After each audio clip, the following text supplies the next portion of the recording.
Assalamualaikum warahmatullahi wabarakatuh. Alhamdulillah. Pada ketika ini Muslim Camp Malaysia sedang berada di sebuah perkampungan pedalaman di Bandar Baru Kulim yang mana insya-Allah sedang dilaksanakan sebuah program menyantuni masyarakat yang memerlukan di kalangan kelompok B40 yang mana kita menyampaikan sumbangan berupa barangan keperluan harian termasuk beras untuk mereka menyambut Ramadan. Alhamdulillah pada ketika ini juga hujan sedang turun. Kita lebat yang menggambarkan betapa sebahagian masyarakat akan berdepan dengan kepayahan di mana mereka tidak akan boleh menurut getah pada esokan harinya, dan inilah suatu peluang yang untuk kita menabur bakti bagi mereka yang memerlukan bantuan insya-Allah. Pada sebelah pagi tadi di kampung Masjid Hijau Mukim Relau yang mana kita telah menyampaikan sumbangan pek barangan keperluan harian termasuk beras dan juga kurma sebagai persediaan untuk mereka menyambut Ramadan, dan alhamdulillah pada petang ini program diteruskan lagi untuk 50 orang lagi yang mana di kalangan mereka ini adalah di kalangan peneroris kita, pesawah,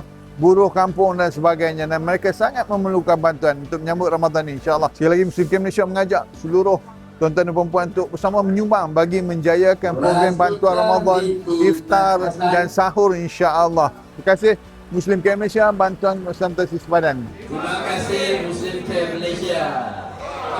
Allahu Akbar. Allahu Akbar.